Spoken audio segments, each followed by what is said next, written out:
Good afternoon, everyone, and a warm welcome to the webinar. My name is Tumelo Asachai, and I'm the facilitator for the first part of the webinar, and I will introduce my co-facilitator in a moment. The webinar is titled The District Health System in South Africa, Looking Back to Look Forward. It is jointly hosted by the PASA Health Policy and Systems Research Special Interest Group and the South African Learning Alliance for the District Health Systems, in short, SALAD. I'll start off by introducing everyone who's going to participate in the webinar, and I'll formally introduce myself as well first. My name is Dr. Tumelo Asachai. I work as a lecturer at the Health Policy and Systems Division in the School of Public Health at UCT, and I'm also the incoming chair of the PASA HPSR Special Interest Group. My co-facilitator is Professor Lucy Gilson. She's a health system researcher and educator who has been supporting and thinking about the South African DHS development since 1995.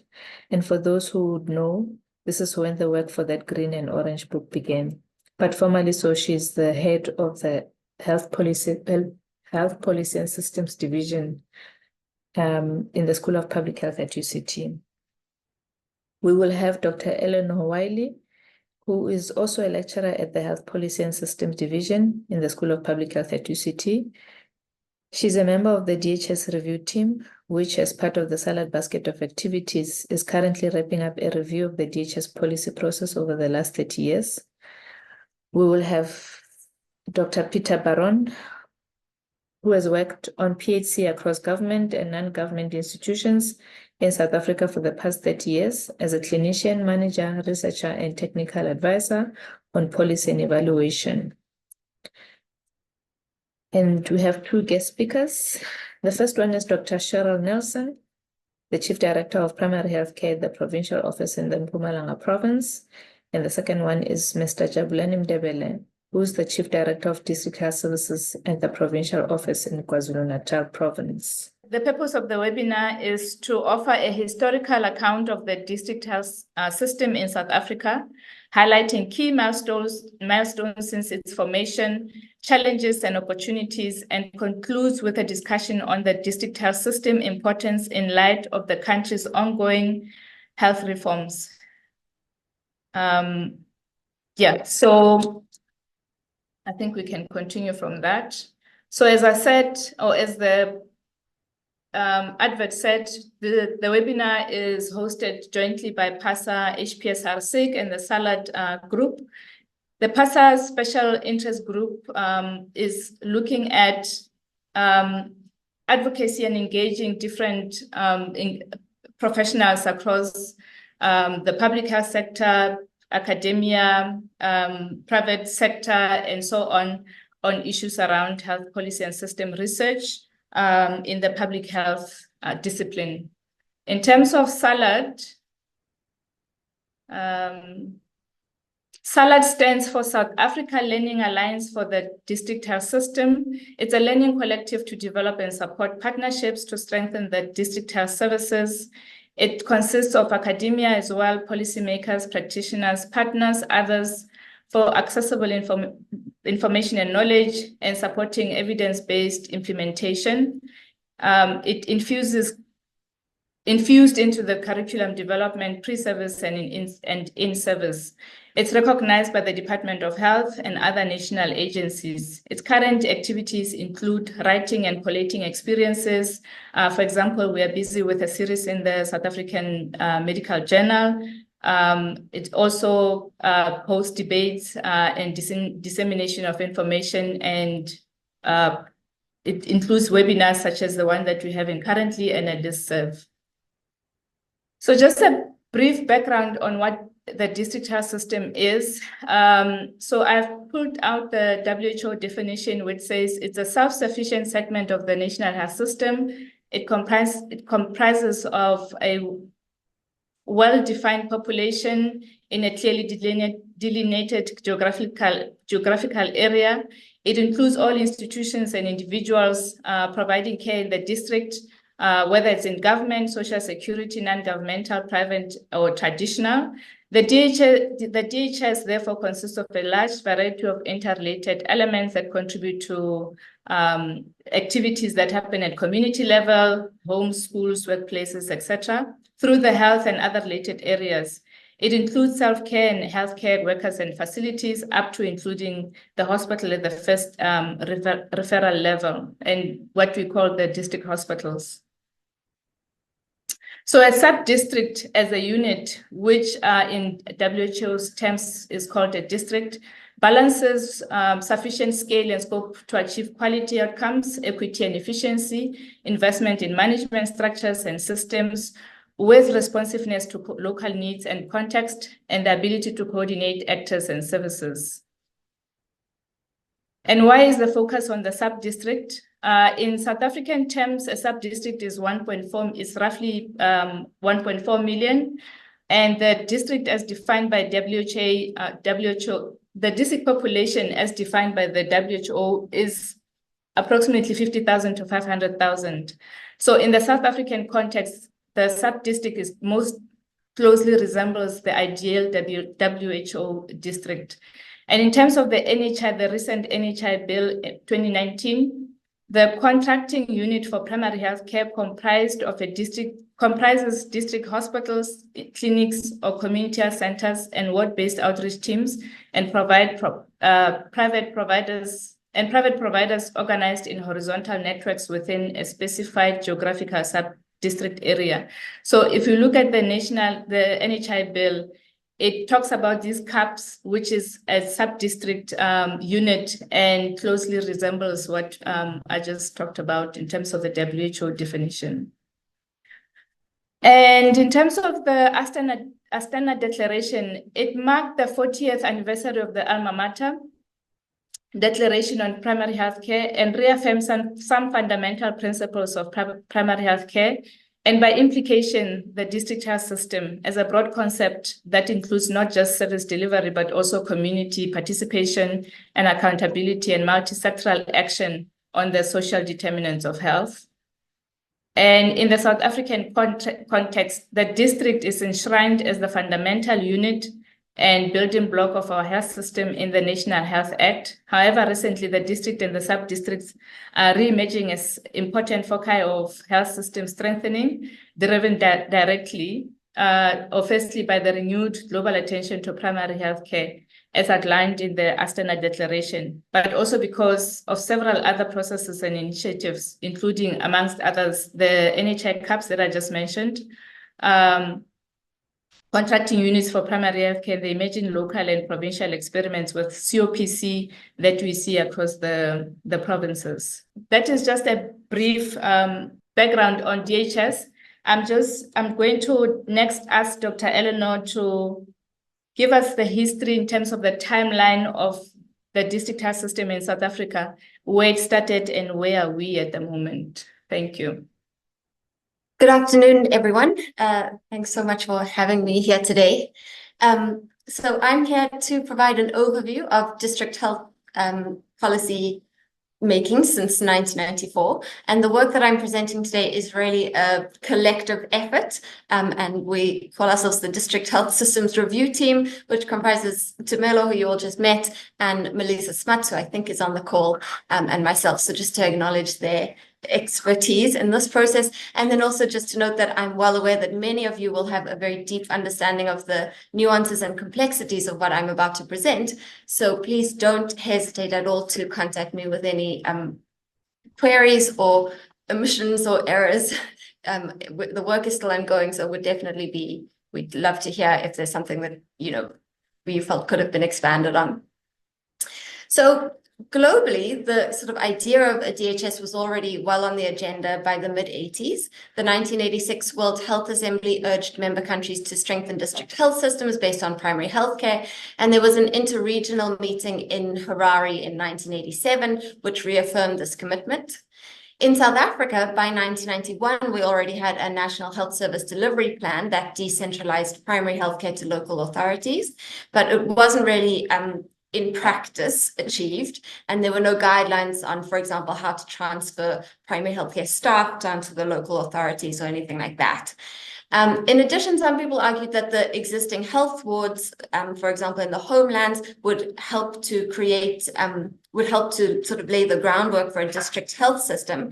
But of course, the sort of boundaries and administration of those health wards was often politically motivated, and this really undermined the sort of ability of them to contribute towards well-functioning district health systems. It's also the case that, of course, this was all happening in the broader context of deliberate and long-standing inequities in healthcare.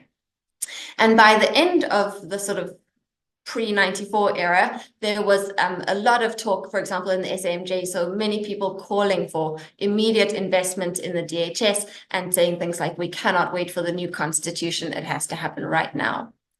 So in this context, we go into the post-94 era, which was really a flurry of policy-making activity to establish the district health system and to build service delivery and management capacity at the district level. So in 1994, of course, we had the ANC Health Plan, which proposes community health services to be part of the district health system, with a district health authority responsible for managing all community health services.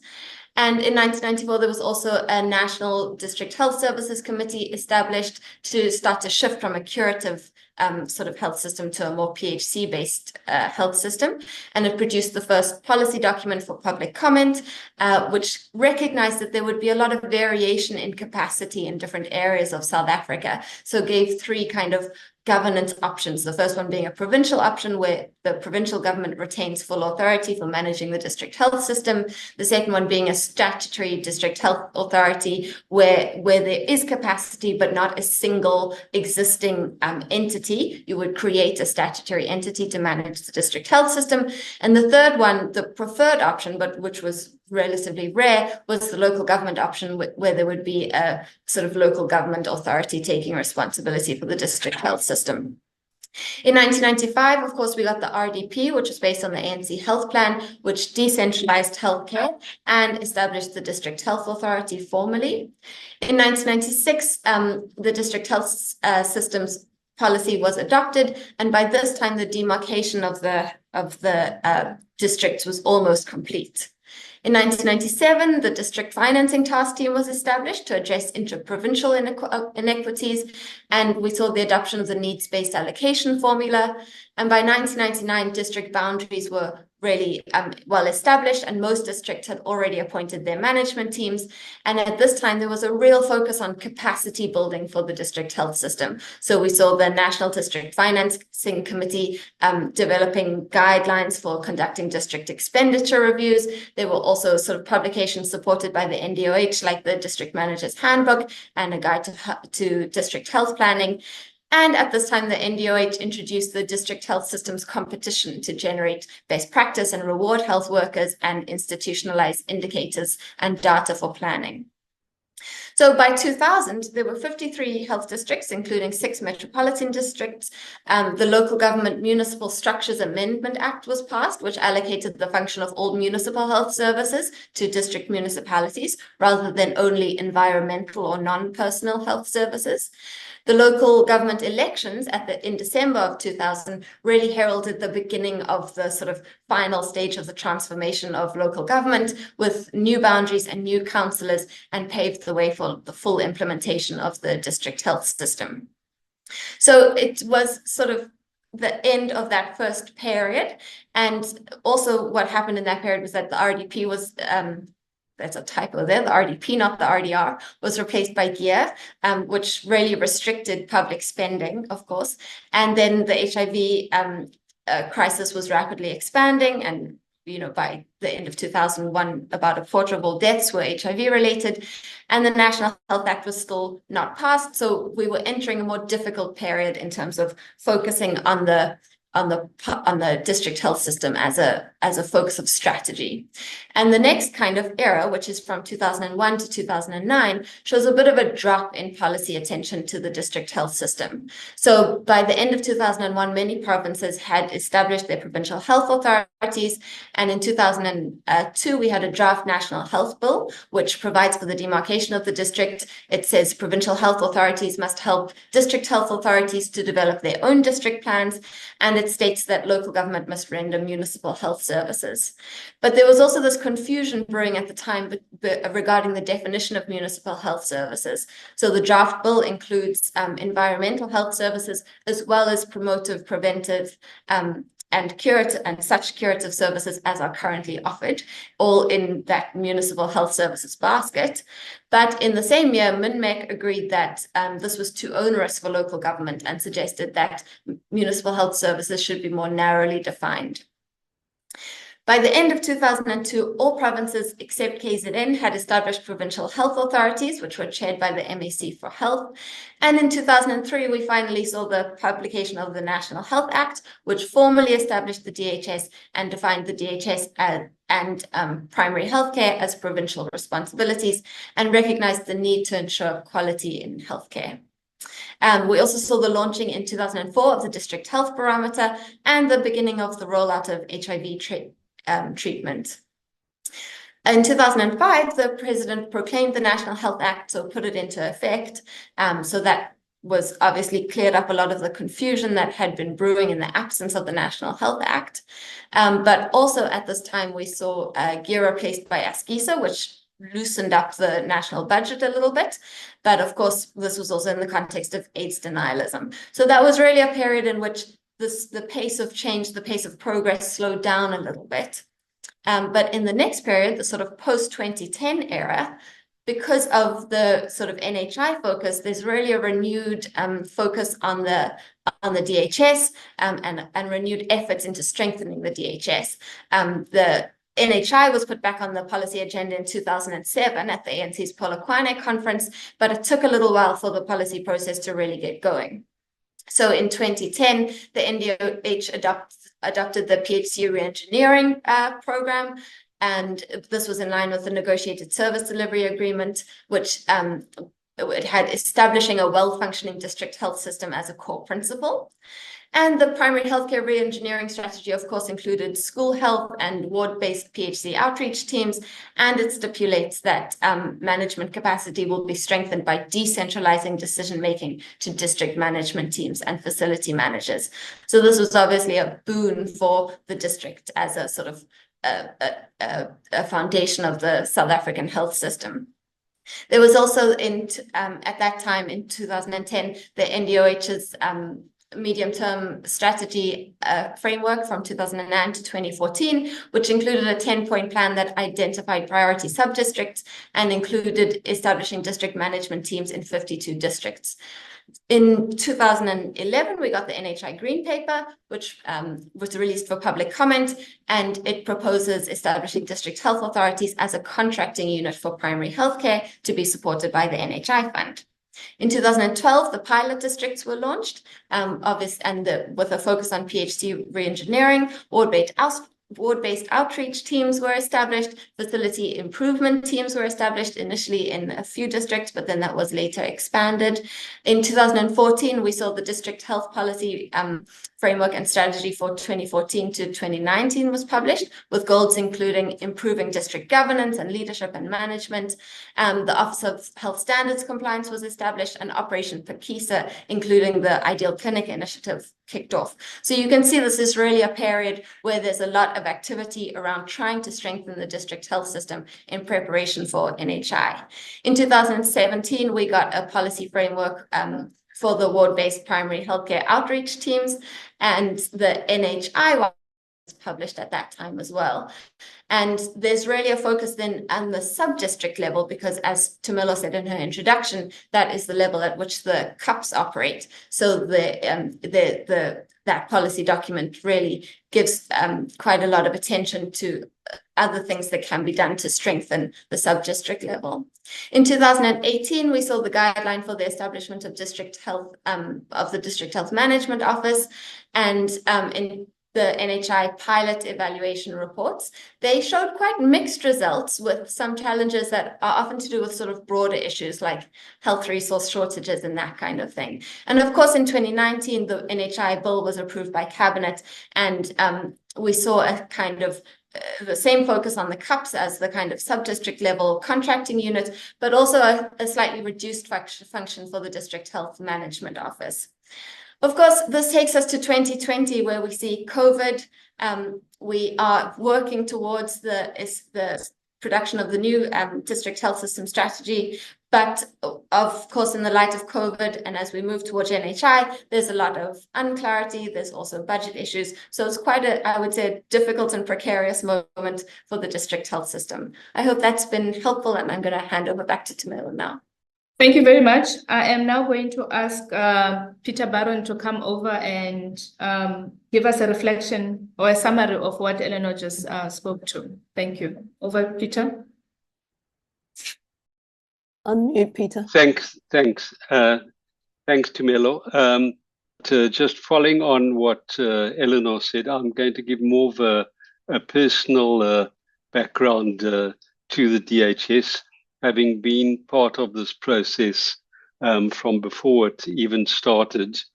So back I started working in the health services in 1980 as a clinician for about 6 or 8 years in various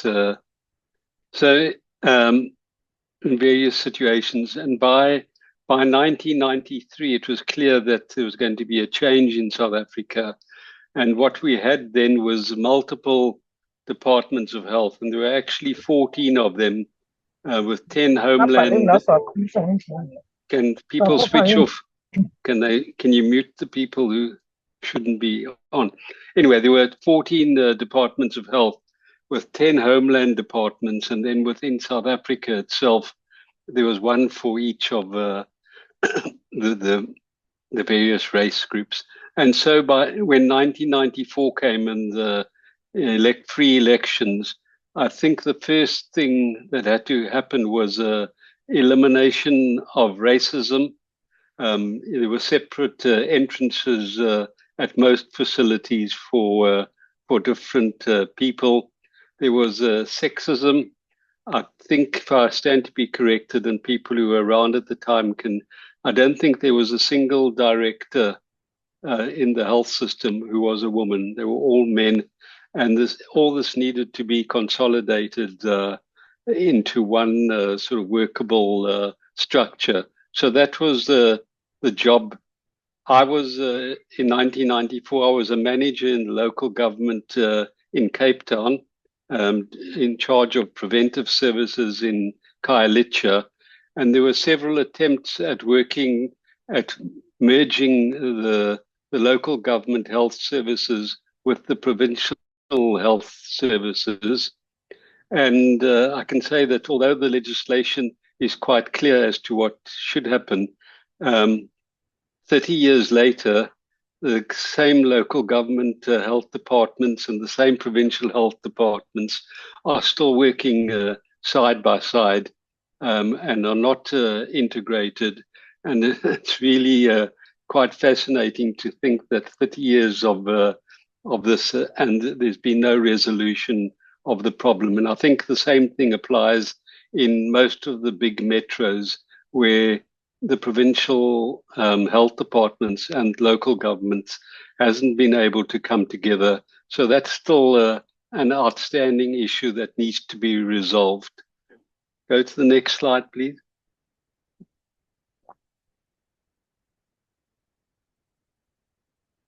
Okay, I'm going to skip this. This is really just looking at to what's happened in the white paper. Next slide. So I spoke about provincialization and local government. It was a huge, big debate for many years. As part of the development of the district, there was a couple of initiatives. There was an equity project in the Eastern Cape where the focus was on management and the use of information. And then there was a Health Systems Trust had an initiative for sub-district support. And I looked through some of the people who are on this call, and Faith Kumalo, Beth Engelbrecht, Ronel Visser, Steve Reed, Sarah Davids, and excuse me if I've left anybody out, all participated in this initiative where groups of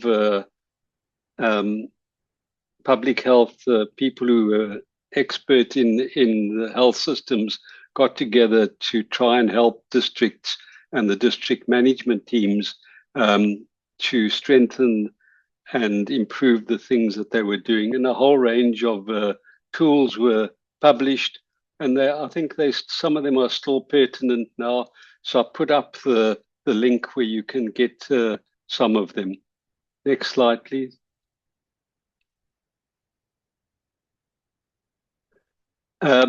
So just before I close off, I mean, it's very heartening for me to see some people like Maylene Shung King and Rina Mora and Hassan Mohammed, who are now public health specialists who I sort of supervised for a small part of their careers. And it's nice to see how people have developed and are taking this forward. I think that in terms of the district health system, the glass is half full or half empty, but I'd like to think of it as being half full. And much of the development of the district health system was distracted by HIV, which sort of dominated, in my opinion, the health system in South Africa for 20 years at least, and still has a major role to play at the expense of developing more permanent structures and government accountability. And the focus was on the disease rather than on the system. But and also South Africa is just emerging from the dark 10 or 15 years, and it feels that this group and Salad and PASA, there's some more energy around the district health system, and I hope that going forward with the NHI National Health Bill and Act still to be promulgated, that the district health system is strengthened and that management can take accountability and responsibility for improving the services of everybody. Over. Thank you, Peter. Now we're going to move on to the second part of the program, and I'm going to hand over to Lucy Johnson to take us through that. Thank you. Thanks very much. And thanks very much to all of those who've contributed so far. It's my privilege to be the facilitator for a discussion looking backwards first, as we have been doing, and then subsequently looking forwards. And I'd like to invite our colleagues, Cheryl Nelson from Mpumalanga Province and Jabulani Mdebeli from KZN, just to put on your cameras to begin with so we can see who you are and where you are. And hi, Cheryl. Hi, Jabu. Thank you so much. And my role is to facilitate a conversation with Cheryl and Jabu around experiences from Mpumalanga and KZN. But we also would like to encourage everybody else to use the chat box to share their thoughts and their reflections on the questions that I'm going to ask Cheryl and Jabu. So please don't be quiet. Please join in, use the chat box to make your presence felt. So the first thing I'm going to ask the two of them, and let me forewarn you, Cheryl, I'm going to come to you first. The first question I'm going to ask is what you judge has been achieved in DHS development in your experience over time? Because it's a long history, we've done lots of things, but from your perspective and experience, what are the key achievements, Cheryl? Over to you. Thank you very much, Chair, and greetings to all our webinar guests this afternoon. And of course, a special welcome to my Mpumalanga colleagues and friends. We appreciate this opportunity to speak, and I must indicate that as a province, we have made significant progress in developing the district health system. And, you know, following the approval of the policy on the district health system in 1996. Concurrently, Mpumalanga province developed the Purple Book. I'm sure you can remember that book, Lucy, titled Primary Healthcare in Mpumalanga Province, Guide to District-Based Action. That was in the same year the Blue Book was developed. And this handbook was endorsed by our former Honorable MEC, Kenneth K. Mashiko, MEC Health. At the time, we used to say we were MEC Health, Welfare and Gender Affairs. And it basically took 6 months to develop the book.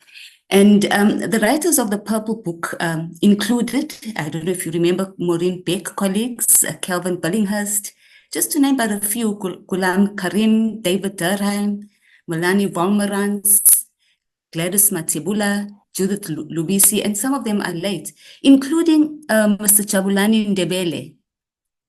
And Eddie Mahlangu, who is also, passed on, may soul rest in peace. Jorgen Pillay and others served as resource persons, while Peter Barron, Erwin Friedman, Lucy Gilson were among the reviewers. How awesome is that? So the changes that needed to take place in our province was basically decentralization of healthcare services, adoption of the district health system, primary healthcare strategy as a delivery for universal healthcare, involvement of stakeholders in planning and so forth. So what has been achieved in our province?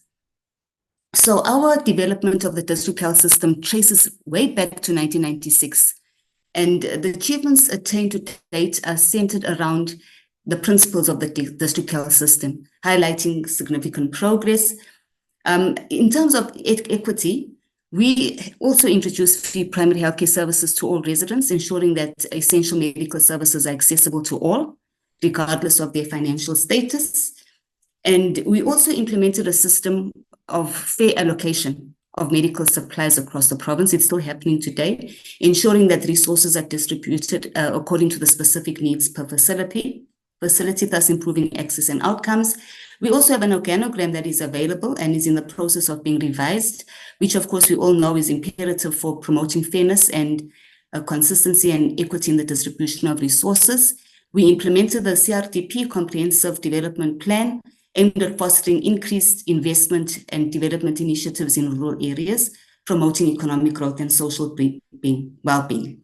So in terms of access to services, since 1996, there has been a significant growth in the number of health facilities in Mpumalanga province, aimed at increasing access, of course.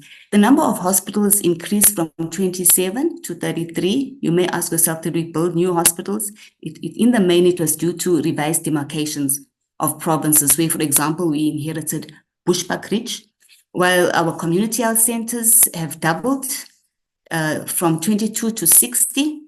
Additionally, clinics increased from 199 to 232 to date, although there has been a decline in mobile units from 97 to about 92, but we also have satellite clinics that we established. So overall, the health infrastructure has expanded to better serve the growing population, speaking of which our population increased from about 2.8 million around 1994 to 5.1 million in 2023. The expansion underscores efforts to ensure that a larger population has improved access to essential health services across the province. We've also extended operational hours in some of our facilities. We're implementing the 5 streams of PHC re-engineering. In terms of robots, we have 253 teams established. We have 5,348 CHWs, all of whom are on stipends. We have also successfully implemented the school health program. We have 76 professional nurses serving as team leaders for school health. We also have established the health professional contracting, where we have contracted 59 general practitioners doing outreach services to our PHC facilities. In terms of youth and adolescent health services, we have 230 of our 292 clinics who have established youth zones. In terms of emergency services, each of our districts have an appointed EMS district manager. We are also implementing planned patient transport. And then health programs we have at provincial, district and sub-district level. In terms of infrastructure, we have improved infrastructure for healthcare delivery, and we are using the DER report to a certain extent, as it has a clear plan for areas that need fixed PHC facilities. So of note is that all new facilities now are constructed using the clinical brief. I'm summarizing now. In terms of quality, we have clinical governance guidelines in place. And based on the National Quality Improvement Plan, we have established quality learning centers. Our facilities in terms of accreditation, we are happy to announce that of our 292 clinics with the recent assessment, 282 have acquired the status. And then based on certification with the Office of Health Standards Compliance, of the 292, 123 have been certified, and clearly we're on an upward trajectory towards implementing NHI. I'm sorry to interrupt, Cheryl. I mean, that's an amazing set of achievements that speak both to Mpumalanga's long history of district health system development and improvements in access over time that are really important. But I wonder, Jabu, for KZN, what would you like to highlight in terms of achievements? Over to you, Jabu. Thanks, Lucy. Thanks, colleagues. My approach on responding to your question will be following the 6 full building blocks. But before I can attempt to respond into your question, I would want to indicate that our definition as KZN for DHS has been expanded. Because when we look at the definition of DHS, it only includes the district hospital. So in KZN, DHS include all health services, whether it's your regional, your tertiary, they form part of the actually DHS, including forensic, your EMS, and the other areas. So coming to leadership and governance, as you will know that we have got well-established 11 districts, and in the 11 districts, we have got the DHMTs that are fully functional, that meet almost on a monthly basis. They are responsible for planning, they are responsible for M&E, they are also responsible for development in the district. And then the other area that I would want to touch in terms of the provincialization, we managed to provincialize all clinics with the exception of Metro. But as a province, we are ready to take on the Metro clinic. However, the issue is the resource constraint. And we also went beyond the health sector reforms in terms of DHS. We established what we normally call OSS, which is Operation Sukuma Sakhe. So this OSS is meeting the principle of intersectoral collaboration. And it's also meeting the principle of local community participating, because it's happening at the world level. It includes all sectors, including service. Then they just said, no, let's just convene again. And then Could you please mute? Thank you. Sorry, Jabu. Over to you. Keep going. Okay, so sorry about that. So I was just indicating how the OSS is functional. So it includes all. We have managed to achieve that. When it comes to service delivery issues, then we have developed as a province for the first time what we call an integrated health promotion and wellness strategy that doesn't belong to health, but it touches all the departments. So that is promoting also the principle of intersectoral collaboration. We have got 10,200 community health workers, and currently we are mapping them where they are, because the aim of the province is to have wall-to-wall coverage when it comes to accessibility on health. We also manage to do all the normal things, when your ideal clinic, your ideal hospital framework, and the other areas.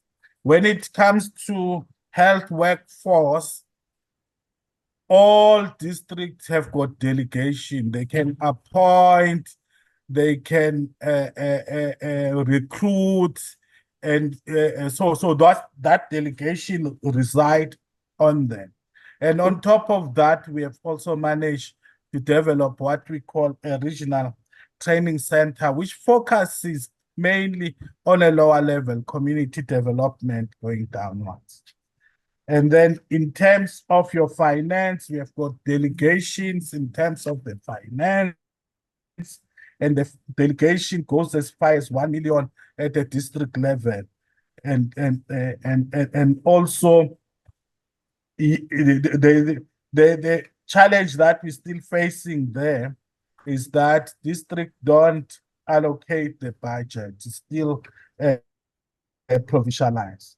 And in terms of the information management, you will realize that we all in South Africa are utilizing your DHIS.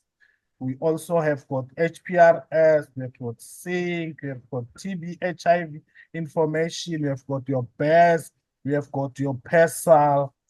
However, when it comes to the outreach programs, we're still working manual, of which, and the other challenge is that this system currently, they are not, there's no intero, they don't sync together.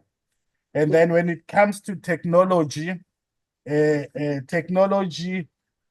we not yet advanced in terms of utilizing the technology because of lacking of the resources, but we have tried to actually purchase some technological equipment like your cell phone for the outreach teams.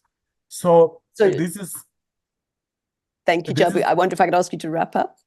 Yeah, this is how I can summarize the progress in terms of the development of DHS. Thank you.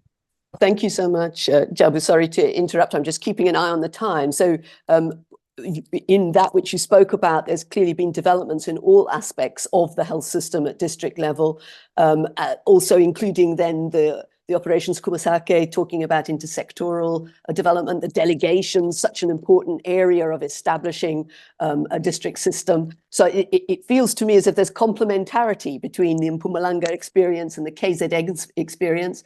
And perhaps that's no surprise considering the longevity of some of those of you who have been involved in district health system development over the many, many years that we've been pursuing this goal.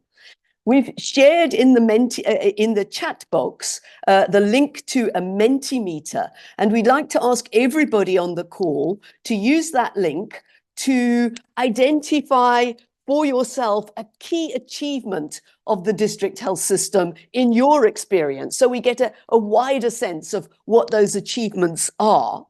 And whilst you're doing that, I'll just also highlight a couple of points of challenge that Jabu at least spoke to. Jabu spoke to some of the information system challenges that are ongoing, the need for more development in other areas.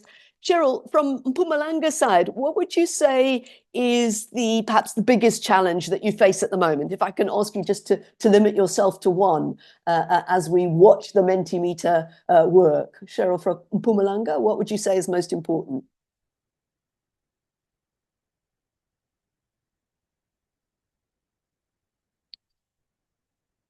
So maybe I've lost Cheryl temporarily. Oh no, are you there? but it's good to see the Mentimeter cloud recording our achievements, and it's important to be positive. And I think that there's some interesting things there. I think one of the lessons of looking backwards is really to remember that which we have achieved, because as we are working within the system, there are every day so many continuing challenges. That's the nature of health system change and health system management. And sometimes we can lose sight of the positives and the gains. Cheryl, are you there? Would you like to highlight one Yes, challenge? I'm back. Thank you. One of the main challenges at this point is that we're basically in the final stages of developing the provincial health bill. So our district health councils have not yet been established. So one of the main reasons that the bill has not been finalized is because we are busy aligning it with the National Health Insurance Framework. But that has been one of our challenges, because we all know what the aim of having established district councils is about. Yeah. So that is one of our key challenges, but also maybe to indicate that we also find ourselves with capacity challenges in terms of human and material resources and the dwindling budgets, you know. So it remains our key challenges. Difficult things. Yes, thank you. I mean, the first point that you've raised, it reflects again the ways in which our policy frameworks take time to evolve, and they don't always create a certain environment in which to work, and one has to adjust them as new policy ideas come along. And I guess the district systems worked with that over time quite a lot. I also just wanted to note in the chat box, there's quite a lot of engagement. Thank you so much, with different achievements being reflected there. Fantastic. I noted that there was also reference to collaboration in KZN with the university as part of those achievements. That's a slightly different issue, so thank you for raising that. And if we look again at the two words or less that are being put up on our screen, we can see improved access there at the heart, CHWs, but a whole community involvement, also important issues to do with leadership and so on. Whilst that Mentimeter screen is still going, Jabu, can I come back to you and just ask from your side which other challenge or which key challenge you'd like to emphasize from the perspective of KZN? And again, I still encourage people to put things in the chat box. Thanks, Lucy. From my side, I think, you know, we do things and leave them hanging and don't complete it from the national point of view. So we took a decision that we have to develop the sub-district. So, but national, that work is not completed. And currently, the bill is talking about sub-district. And I'm not quite sure whether we have a complete definition. Do we have the same definition in Western Cape, in KwaZulu-Natal, in Mpumalanga, when we define what a sub-district is? So that's one area that is a challenge. The second area is the issue of the governance in terms of your DHC that we are supposed to actually develop, and also your clinic committee and your hospital board. It will seem like we have got hospital and clinic board for the sake of having them, not for community participation, not for them leading the system and us hearing them. Otherwise, currently the system is the other way around. We tell the hospital board what to do, not the hospital board telling us what to do, or the clinic committees what to do. So those are the few areas that I would want to actually highlight and get a thought around it. Over. Great. Thank you so much, Jabu. So again, the issue of the sort of policy frameworks, and they take time to adjust, and then they have to be further adjusted. But then you've again also raised the issue of the governance structures and the need for further development in those governance structures. There's again some points in the chat box, and I'm going to pick up some a bit later, but I see the challenge from Pearl van Niekerk. Given the goal of DHS, has the health of our communities improved? And I see in the achievements, the Mentimeter Cloud, we're talking about access, but are we talking about improved health? Cheryl, would you like to reflect on that point a little bit? How is it in Mpumalanga in terms of improved health and the gains for the population? What do you see those as being? No, thank you. Thank you, Lucy. We have experienced in Mpumalanga improved health outcomes. I can start off by talking to life expectancy at birth. You will note that around 1994 or prior to 1994, our life expectancy at birth was sitting at 50 years. And between 2016 to 2022, to 2021, our life expectancy at birth is at 60.4 as a province against the national target of 62.34. So, that is a key landmark in terms of our outcomes. As a province, we've also managed to reduce maternal mortality, the maternal mortality ratio. We were sitting at about 145 per 100,000 in 2016, and in 2022 we're sitting at 92. 2022-23 we were at 92.4 per 100,000. And also, if you can refer to the District Health Barometer 2022-2023 that has recently been released, you'll see that as a province, in fact, around the antenatal first visit coverage, we're ranking 4th amongst the 9 provinces with a coverage of 78.1%, surpassing the South African average performance of 76.4%.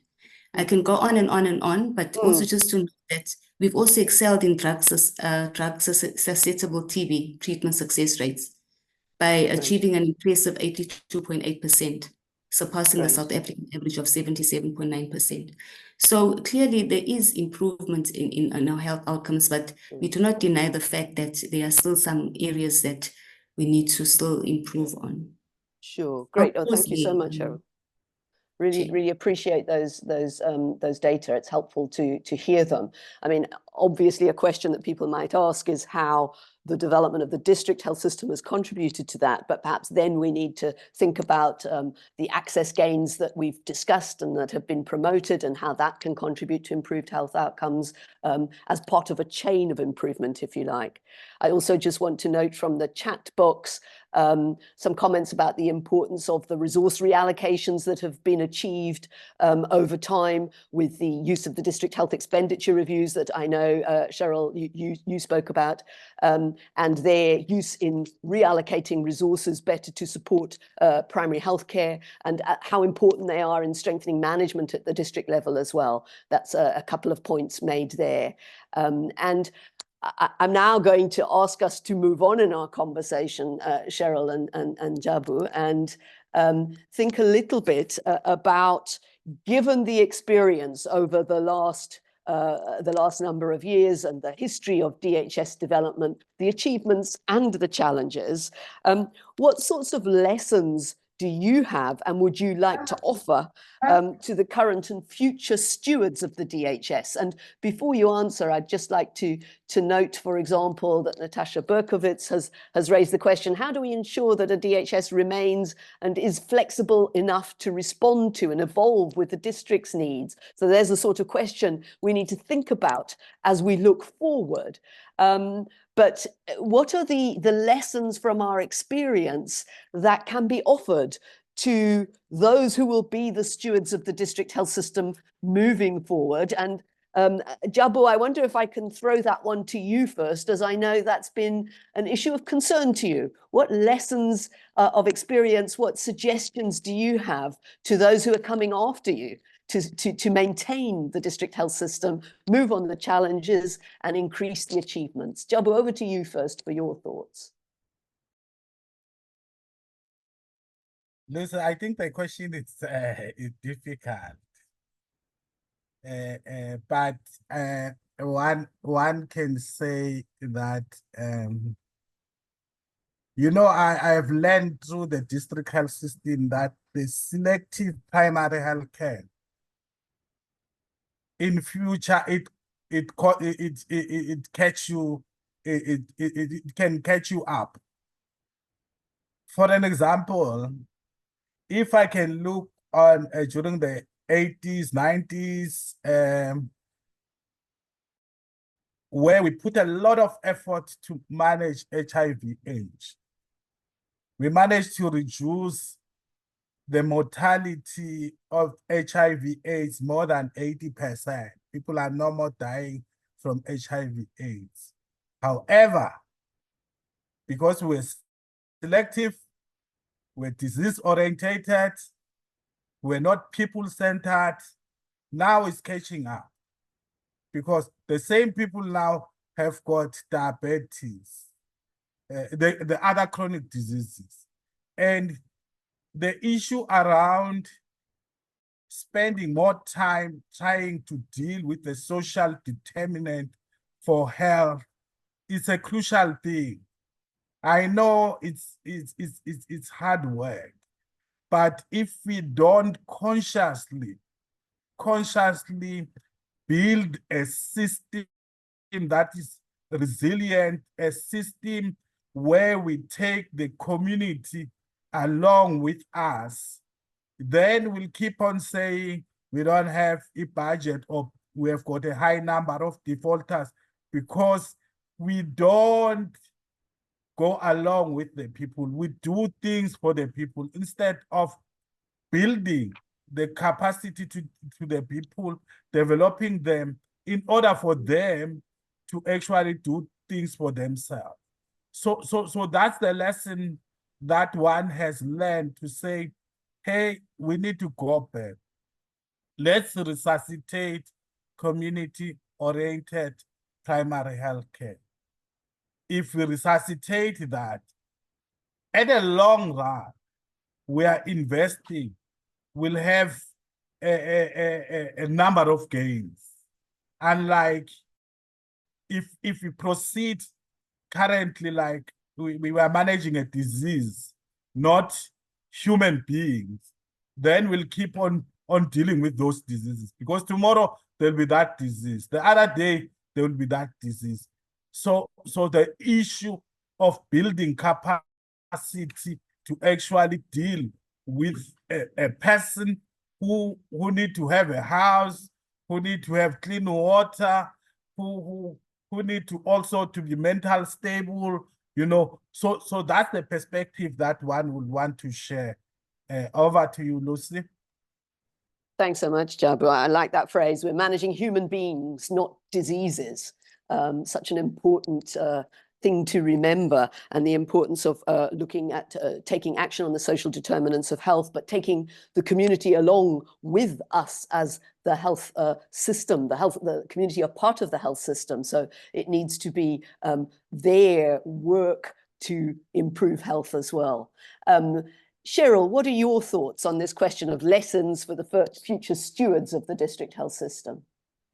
No, thank you very much once again, Chair. And for me, one of the key lessons is around the current setup that we're having in terms of administration structures in sub-districts that have obviously led to fragmentation of services between hospitals, community health centers, and clinics.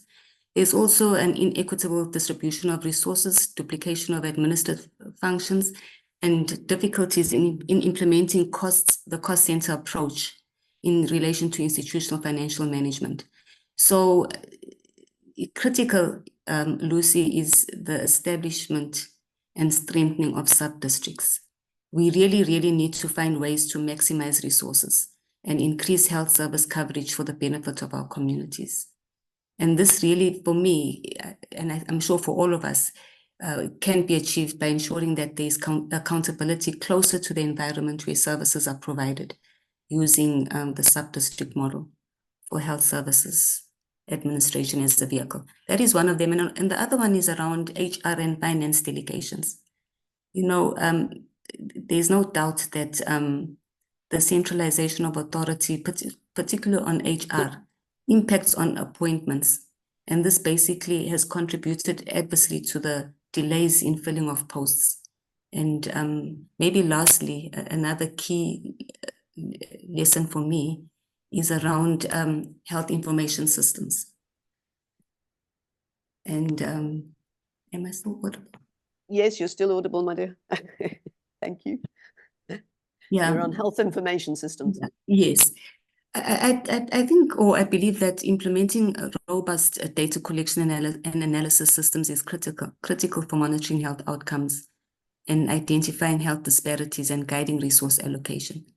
So we definitely need to invest in our health information systems. We are implementing the health patient registration system and the DHIS, but we know that these systems also need to be integrated so that we ensure reliability in our data. So I think those for me are some of the key lessons, because you know, if the data is not reliable, it becomes a problem in terms of planning. So that is one of the areas that I believe as a province and as a country, we really need to strengthen. Thanks, Chair. Over. Thank you so much, Cheryl.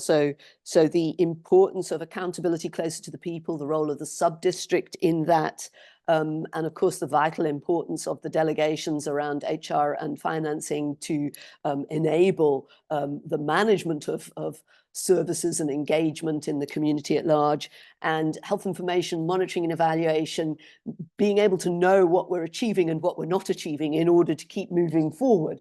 Jabu, does that prompt any thoughts for you of other things you'd like to add as lessons for the future stewards?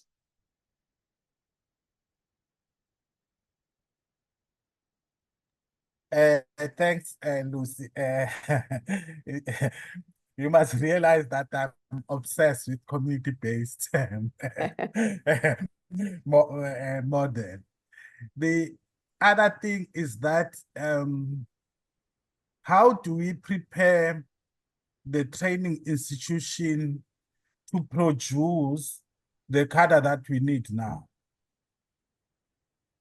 So there are huge reforms that need to happen at colleges, that need to happen in university, so that when we train people, we train them to be fit for purpose. I must say that there's nothing wrong about curative services. It's good. It has to be there.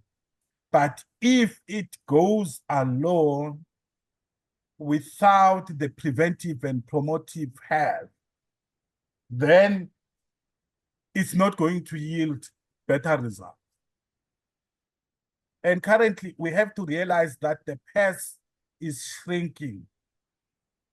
If the purse is shrinking, it says we must do something, prevent more people not to have diseases, so that with the little money that we have, we spend it on managing those that are critically ill. And that goes with the skills. You know, the skills at all levels, the management, the cadre who manage district health services currently. Do they understand why was the district health services established? Where is it? What issues was it trying to resolve? So it actually means that the leadership or the induction, the training that was provided during the reforms need to actually be resuscitated, so that we build the new cadre to understand why was the district health system established, and also to put more emphasis or try to tweak the approach, put more emphasis on preventive and promotive, and the approach, how to interact if we talk about community participation, what does it mean? Does it mean you tell people and then they follow you? So it's a lot that need to be done. Over. Thanks, Jabu. So that's a challenge to those of us who are working in education to really enable the future generations to understand what needs to be done. And obviously, it's a challenge to those of you with the experience about how you share that with those who are coming after you. Cheryl, last comment from you of anything else in terms of lessons that you'd like to put on the table? There's great stuff in the chat. I'm going to come back to that. But Cheryl, last comment from you.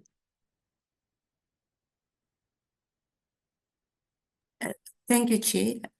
My last comment is around, and it's a very serious one, the issue of security breaches.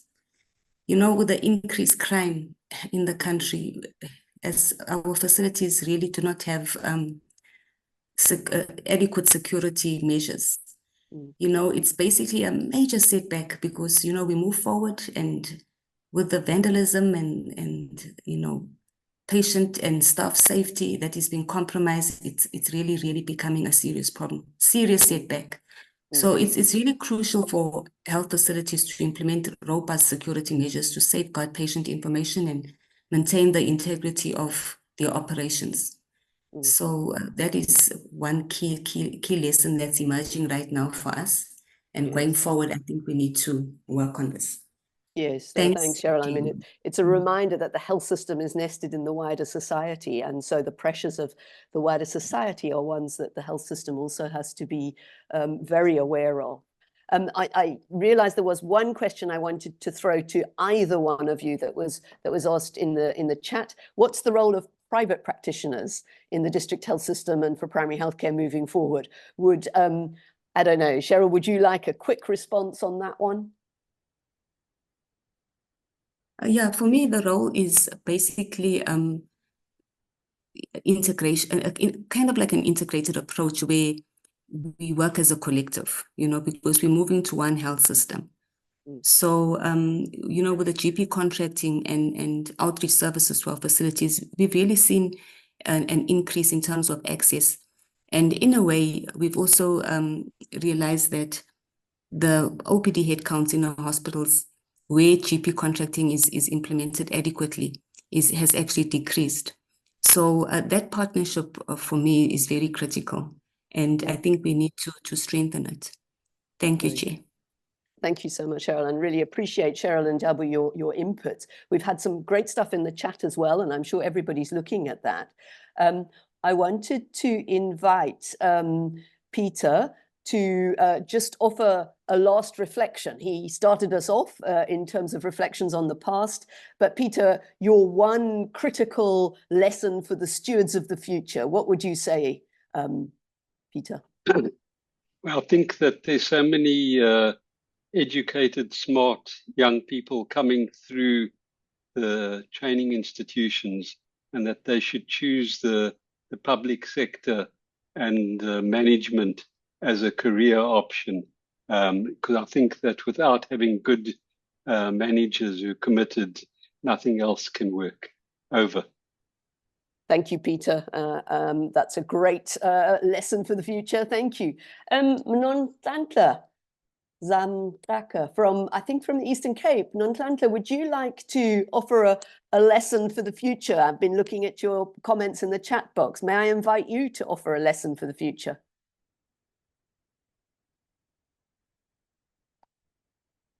And maybe Nonhlanhla doesn't choose to or can't hear me, which is absolutely fine. Or maybe is getting ready to respond. So in the meantime, perhaps I could go to Hassan Mohammed. Hassan, you made an early comment in the chat box, and I'd like to invite you also to offer a lesson to the stewards for the future. And please, if others on the call would like to offer lessons, put your hands up whilst I'm calling on people. Hi, Lucy, and hi, everyone. Yeah, the comment I made was just about understanding what we mean by a district health system. So there's a structure to it, but there's also a function. And there was very useful comment made in the early days of the development of the district health system, which is about the district health system being sort of the interface between policy and operations. And, you know, it's meant to be that kind of effective building block or unit of the health system. But because of the way the district health system has developed, you know, meeting that sort of criteria wasn't always easy. I mean, I use Cape Town as an example, where we've got sort of 5 million people in one district, which is kind of not what, you know, which is a bit huge or large for a sort of a district management team. So one essentially does need another layer of the health system in order to, you know, manage and be more in touch with community needs. So I think it's really just about sometimes those early principles, I think, as read out by Tumelo at the very beginning, you know, what was the intention behind the district health system? And we should always be grounded, you know, by that intention, and just be reminded about the, you know, if we want an effective health system, what does it physically look like, but also what functionally does it mean? You know, you want this effective management unit that's engaged with communities, but also is effective in doing, you know, intersectoral collaboration. But I'll stop there, but that just sort of expands on the point I made. Thanks. Thanks so much, Hassan. Nonhlanhla, I think that you may be unmuted, please. Yes, I was trying to unmute. I couldn't find it. Yeah, No thank worries. you, thank you.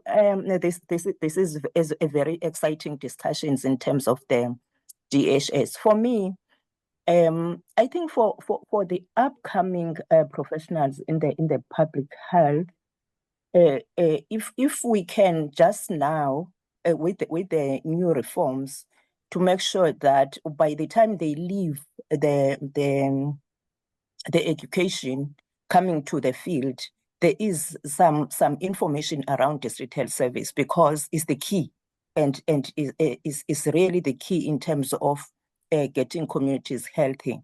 And then when they get to the system, I think the induction in terms of district health is where we're missing it, to refocus them again to the population health, to say, this is the community. If is the professional nurse is put in a clinic, this is the population. They need to understand the community health, and then the community needs, and thereby they will be able to work now with the stakeholders in the community to influence health, and also the culture of listening to the community needs, and thereby responding to them, because what we are faced with now are most of the complaints and demands.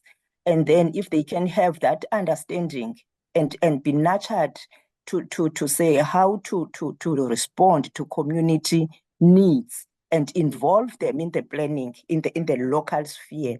Yeah, that's the thinking that we need to work on with the education sector, and also when they get to the platform.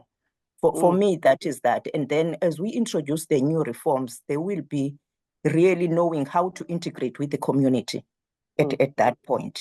Yeah. Fantastic, Nonhlanhla, thank you. And, you know, echoing some of the important points that Jabu was raising about, we need to work on community participation, we need to work on intersectoral action, but the people in the system have to lead that. So we also need to think about the education or the training or the experience sharing, the lesson learning. I wonder if I could ask Hlobilanga for views on the future and lessons for the stewards of the future. Hlobi, what's your views?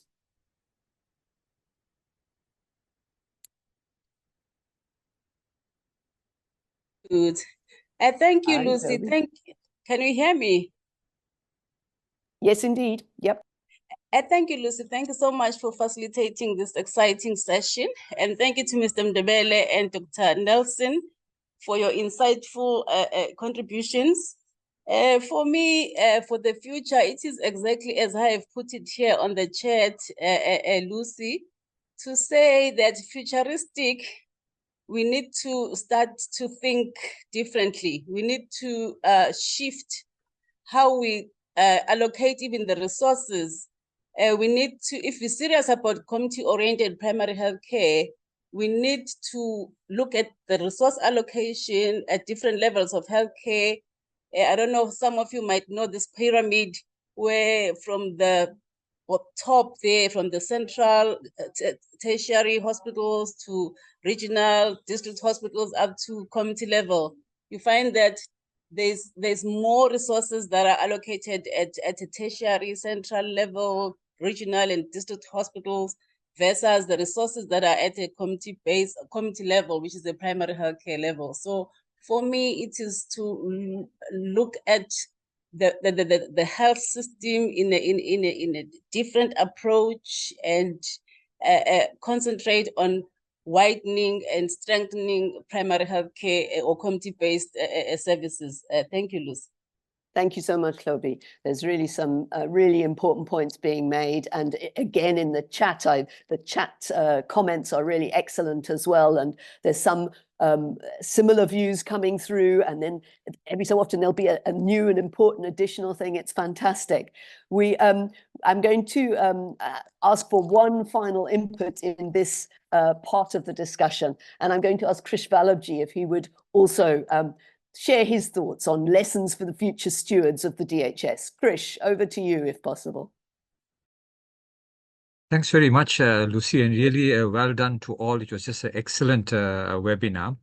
So as I was thinking about this, I think, it's a good opportunity 30 years on to try and inject a fresh new energy into the district health service. I think what we've learned is the model and the vehicle of a population-based, geographic-based approach is tried and tested and works well globally and locally. Now what we need is, and people have said we've been diverted from the HIV pandemic, we've had the COVID pandemic, etc. So these diversions would continuously come at us. The question is, how do we build a resilient health system that can learn from these pandemics and learn from other experiences and strengthen ourselves to come out even stronger? So I think that's the first point. The second point is, I think, the reform journey is an ongoing one. And so stamina and perseverance is quite important.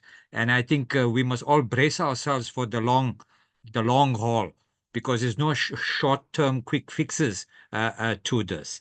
And I would also want to say many of the speakers have spoken about the overwhelming focus on curative care and how do we lift our heads as health managers and start taking a broader stewardship role that looks at social determinants from an intersectorial point of view, looks at community ownership, looks at a broader population-based approach to the DHS. And my last comment would be strengthening from the bottom. So I think, Eleanor showed us the long history of policy development and a very strong one at that. And the question is, how do we power the system from below? And there's a huge opportunity there that we must continue to embrace. Thanks very much, Lucy, for the opportunity. Thank you so much, Krish, for those great additional reflections. And thank you to everybody who's contributed in this part of the webinar. I think we've really heard interesting ideas about the achievements, some of the challenges, but most importantly, the lessons for the future and how we take forward the continuing work of district health system development. I want to assure everybody on the call that we will be seeking to develop a short note drawn from the chat box, from the inputs, to be able to share more widely. We'll also be seeking to share the recording more widely as well. It's been such a rich conversation, and really from the beginning, in terms of looking at that history, the timeline that Eleanor presented, looking Peter's reflections backwards to look forward, only propelled the conversation. And the enthusiasm and the passion and the commitment to further developing the district health system is really clear to see in the chat box. So thank you to you all for your contributions at the moment. And I'm going to hand back to Tumelo to wrap up this webinar. Thanks again to Cheryl and Jabu in particular. But Tumelo, back to you to wrap up the webinar. Thank you very much to Lucy and the guests. We've all heard of the long history and the expansion of services across the years and all the achievements and challenges that we're still facing. And I think for me, I take away some of the challenges that we're still facing is how do we make the governance structures, how do we formalize them, and how do we make them effective? How do we integrate services? How do we automate health information in preparation for the NHI? How do we move towards a people-centered health system? How do we bring communities on board and integrate all these at the community health system level? But also importantly, how do we strengthen sub-districts in preparation for NHI, and especially for the establishment of the CAPs. So I'm just going to make a few announcements, and I'm just trying to find my slides again. So thank you very much for everyone who has participated so far and all the comments, very valuable comments that you've seen in the chat. And we'll be making summaries and notes of this webinar and make them available. But just before I talk about where to get the recordings and the presentation, SALAT will be hosting the next webinar on the 15th of May, titled Navigating Resource Management at District Level. We invite you again to attend these, especially people in the provinces, just, as we're trying to share and build this community around knowledge around the DHS. This will be a first of several other webinars with district financing and budgeting focus, and it will be hosted by SALAT in conjunction with the Health Economic Unit at the School of Public Health here at UCT. And just finally, if you want to join the PASA HPSR listserv, you can send an email to me. But also if you want to join the SALAT listserv, you can send an email to Caressa Govender. That's her email, and we'll put those in the chat. And finally, the recordings will be available on the YouTube channels of the UCT School of Public Health, as well as the UWC School of Public Health channel. And with those few words, I would like to say thank you, and we close here. Bye-bye, everyone. If we can just put on our cameras and see who's here.